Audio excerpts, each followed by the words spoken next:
Morning dear students. महाविद्यालय के YouTube channel पर आप सभी का स्वागत है। आज हम आर्थिक क्रियाओं का पर्यावरण पर प्रभाव का पार्ट 2 देखेंगे। अब तक हमने जो आर्थिक क्रियाओं के पर्यावरण पर प्रभाव की बात करी थी, उसमें विशेष करके जो हमारी आर्थिक क्रियाओं में जो प्राथमिक क्रियाएं हैं उनके प्रभावों को हमने देखा था, जिसमें पहला हमने देखा था कृषि का पर्यावरण पर प्रभाव, जो कि हमारी प्राथमिक क्रिया है। उसके पश्चात हमने देखा था पशुचारण और पशुपालन का पर्यावरण पर प्रभाव। थर्ड हमने देखा था खनन का पर्यावरण पर प्रभाव। आज हम देखेंगे औद्योगिकरण का जो हमारा पर्यावरण है उस पर प्रभाव। देखिए, औद्योगिकरण की हम बात करते हैं तो मनुष्य ने अपने विकास के साथ साथ उसकी आवश्यकताओं को भी बढ़ावा दिया, और मनुष्य की आवश्यकताओं के साथ साथ जो औद्योगिकरण है, या ये कह सकते हैं हम कि जो कारखानों की स्थापना है या विनिर्माण उद्योग हैं, उनका भी प्रचलन या उनका विकास हुआ। बढ़ते औद्योगिकरण के दुष्प्रभाव के कारण विकसित और विकासशील सभी देशों में पर्यावरण का ह्रास हो रहा है। विशेष करके जो हमारी औद्योगिक क्रांति हुई, यूरोपियन औद्योगिक क्रांति, उसके पश्चात जो पर्यावरण है उसका ह्रास बहुत ज़्यादा हुआ है। अगर हम पर्यावरण के ह्रास की बात करें औद्योगिक संदर्भ में, तो सबसे पहला जो नुकसान पहुंचा है वो पर्यावरण में उपलब्ध होने वाले जो कच्चे पदार्थ है उनको लेकर हुआ है। कच्चे पदार्थ यानी कि फॉर एग्जांपल हमारी जितनी भी वनों से रिलेटेड इंडस्ट्रीज़ हैं, जैसे कागज,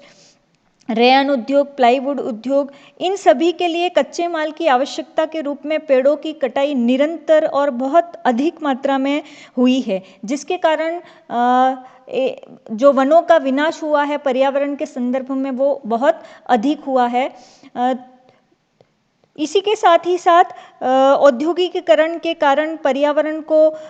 वनों के विनाश के साथ ही साथ पर्यावरण में गंदी बस्तियों का विकास, जल प्रदूषण, वायु प्रदूषण, जल संकट जैसी कई सारी ऐसी समस्याएं हैं जिसने पर्यावरण को नुकसान है वो पहुंचाया है। इसी के साथ साथ जब पर्यावरण का विनाश होता है या जब वनों का विनाश होता है तो उन वनों में मिलने वाली जो स्पीसीज़ हैं,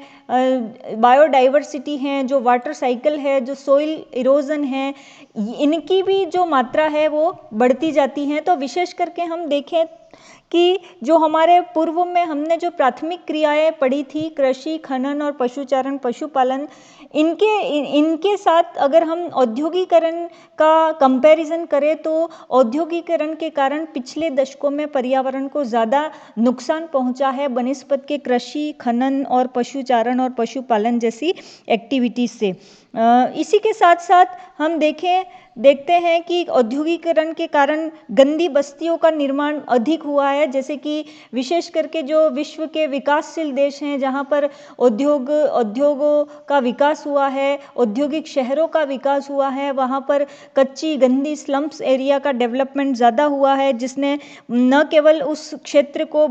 अपितु साथ ही साथ पर्यावरण को भी बहुत नुकसान है वो पहुंचाया है। इसी के साथ साथ वायुमंडल में तापमान और वृद्धि के संदर्भ में अब देखते हैं कि कई सारे ऐसे उद्योग हैं, विशेष करके रासायनिक उद्योगों के कारखानों से बहुत अधिक मात्रा में वायु के प्रदूषक वायुमंडल में छोड़े जाते हैं, जिसमें अमोनिया, हाइड्रोकार्बन जैसी गैसें होती हैं। इसी प्रकार सूती वस्त्र मिलों से भी कई प्रकार की नेफ्ता, गंधक, अम्ल, nitrogen oxide, chlorine, fluoride, dioxide जैसे पदार्थ वायुमंडल में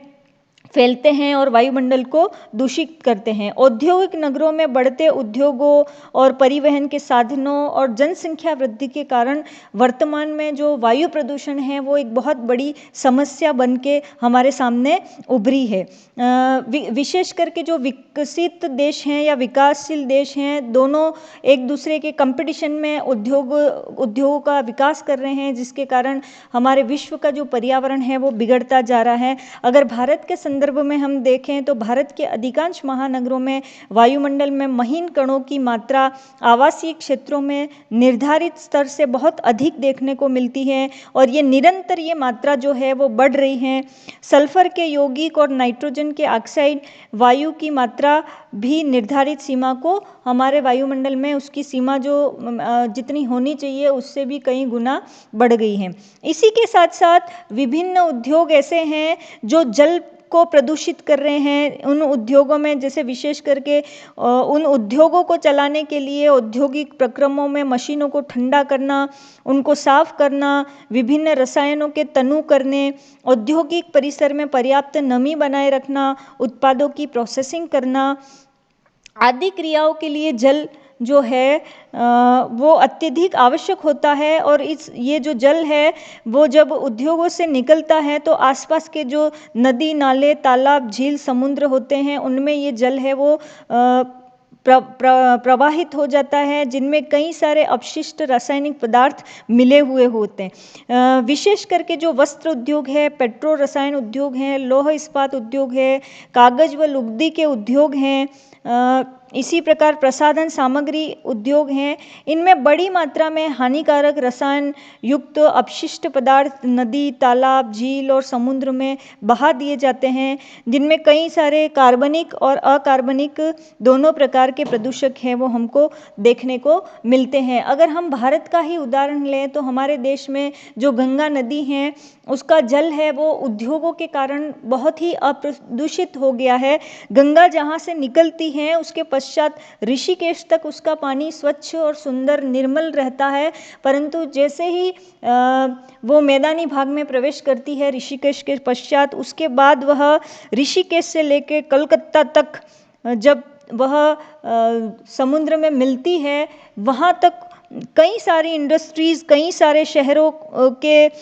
और शहरों में चलने वाले जो उद्योग हैं उनसे ये नदी प्रभावित हुई है और नदी का जो जल है वो अस्वच्छ और गंधयुक्त रसायन युक्त पदार्थों से युक्त हो गया है। अगर हम विशेष शहरों की बात करें तो कानपुर की कपड़ा मिलों व चमड़ा साफ करने वाले कारखाने, इलाहाबाद के उर्वरक संयंत्रों, बरौनी के तेल शोधक कारखाने और बिहार राज्य में 153 से अधिक औद्योगिक इकाइयों का जो बहिस्त्राव है वो गंगा नदी में छोड़ा जाता है। इसके अलावा गंगा नदी हुगली के पास जूट, कपड़ा, चमड़ा, शराब, कागज और लुगदी के कारखानों से निकलने वाले अपशिष्ट पदार्थों से बहुत अधिक मात्रा में जल से प्रदूषित हुई है।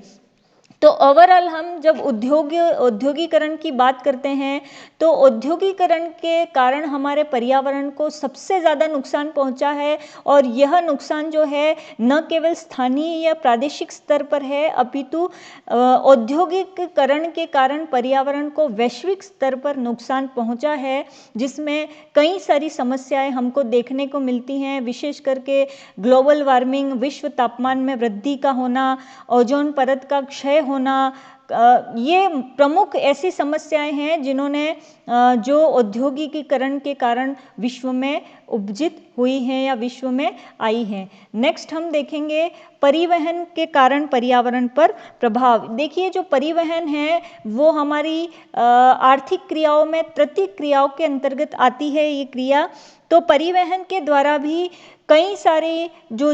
लोग हैं वो अपनी आजीविका को प्राप्त करते हैं। परिवहन जो है वो मानव के विकास के साथ जुड़ा हुआ है। बैलगाड़ी से लेके हम जेट युग तक की यात्रा करें तो मानव ने जो हमारा वायुमंडल है उसमें बहुत अधिक नुकसान है वो पहुंचाया है, जिसके कारण न केवल वायु प्रदूषण अपितु वैश्विक तापमान में भी वृद्धि हुई है। स्वचालित वाहनों द्वारा पेट्रोल और डीजल के दहन की प्रक्रिया में एक और बड़ी मात्रा में ऑक्सीजन की खपत होती है और दूसरी विषैली गैसें और कण वायुमंडल को दूषित करते हैं। वाहनों द्वारा वायुमंडल में carbon monoxide, sulphur dioxide, hydrocarbon, nitrogen oxide, sulphuric अम्ल, सीसा आदि जहरीली गैसें हैं वो उत्सर्जित होती हैं, जिसके कारण हमारे जो वायुमंडल है वो बहुत अधिक रूप में प्रभावित होता है। अगर हम विकसित और विकासशील देशों में वाहनों की संख्या देखें तो जो हमारे विकसित देश हैं उनमें वाहनों की संख्या विकासशील देशों से बहुत अधिक है, जो कि कई अधिक मात्रा में कार्बन मोनोऑक्साइड हैं वो वायुमंडल के अंदर छोड़ते हैं। अभी हाल ही में देखा गया कि जो हमारा दिल्ली है वो भविष्य में टोक्यो जो देश है जापान का, उसकी श्रेणी में आ सकता है, क्योंकि यहाँ बहुत अधिक मात्रा में जो पीपी लेवल है वायु प्रदूषण का वो बहुत ज़्यादा, मतलब खतरे से भी बहुत ज़्यादा दिल्ली में हर साल सर्दियों के दिनों में देखने को मिलता है। इसी के साथ साथ वायुयानों एवं रॉकेट से निकलने वाला जो धुआं है वो भी वायुमंडल की जो ऊपरी परत है उसमें प्रदूषण का प्रमुख कारण बनता जा रहा है। यह प्रदूषण विमान में प्रयुक्त ईंधन और इंजन के प्रकार पर निर्भर करता है। जैसे जो जेट विमान या युद्धक विमान होते हैं वो ज़्यादा प्रदूषित एनवायरनमेंट को करते हैं। तो ओवरऑल परिवहन के कारण जो हमारा वायुमंडल है या जो वायु प्रदूषण है जिसमें जहरीली गैसें बहुत ज़्यादा उत्सर्जित होने लगी हैं, जिसने हमारी जो वायु की जो गुणवत्ता है उसको पर्यावरण के संदर्भ में खराब है वो किया है। नेक्स्ट हम देखेंगे और अन्य प्रभावों में देखें तो परिवहन के कारण ध्वनि प्रदूषण, जिसको हम नॉइस पोल्यूशन कहते हैं, वो भी बहुत अधिक, विशेष करके जो मेट्रो सिटीज़ हैं, बड़ी बड़ी अन्य जो शहर हैं भारत के या विश्व के, वहाँ पर नॉइस पोल्यूशन से भी लोग कहीं अधिक प्रभावित हुए हैं। और साथ ही साथ जो परिवहन चलते हैं उसके कारण धरातलीय कंपन में भी वृद्धि होती जा रही है दर बदन। तो ओवरऑल इस प्रकार हम कह सकते हैं कि जो हमारा एनवायरनमेंट है वो मनुष्य के द्वारा की जाने वाली विभिन्न प्रकार की आर्थिक क्रियाएं, चाहे वो प्राथमिक हो, द्वितीयक हो, चाहे तृतीयक हो, कहीं ना कहीं पर्यावरण इन सभी क्रियाओं के द्वारा इफेक्ट हो रहा है या पर्यावरण कहीं ना कहीं ह्रास पर्यावरण का हो रहा है। तो इन सभी प्रभावों के कारण, पर्यावरण पर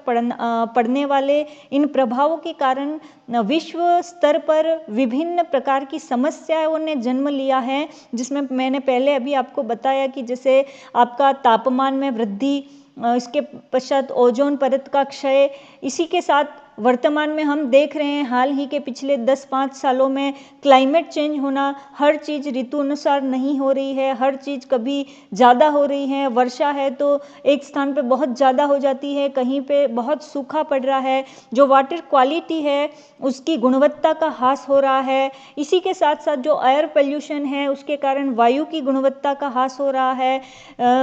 इन सारी क्रियाओं से जो वेस्ट मटेरियल है विभिन्न प्रकार की आर्थिक क्रियाओं के द्वारा वो बढ़ रहा है। जैसे हमारे